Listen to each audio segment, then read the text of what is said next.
Hello guys, we are back with our next lecture. In this lecture, let us go through the processes in IoT. So basically, previously the data collection was a normally manual or any kind of thing, right?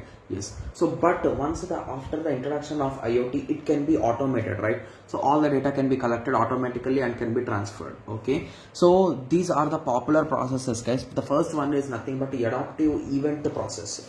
Okay. So basically, when something happens, okay, so automatically the real-time data will be transferred, guys. So that concept is nothing but adaptive and event driven. Okay, so one of the main benefits of IoT integrated in the process becomes more adaptive to what is actually happening in the real world. So inherently this is based on the event that are either detected directly by the real-time analysis of the sensor. So basically I discussed about the traffic, right? So auto traffic congestion, so that sensor, so assume that sensor is collecting the traffic information, right? Yes, so it will be having some event. So based on that particular traffic, the program will run and it will be saying that give this lane 10 seconds of time to clean to vacate. So in that way, for this lane it will be giving 10 seconds. So in that way, based on the based on the events, it will be acting, guys. Okay, yes. Similarly, even the motion sensor camera also, guys, the same application can be written here also. Similarly, processes dealing with unreliable data. So basically, whenever you are getting data from these kind of sensors, 100% we can say that is not reliable, guys, because sometimes we get the false data, wrong identification, right? Yes, so those things could happen. So that is the reason why the data might be unreliable. So when dealing with the events coming from physical world via sensors or signal processing algorithms, a degree of uncertainty and unreliability is introduced into the process.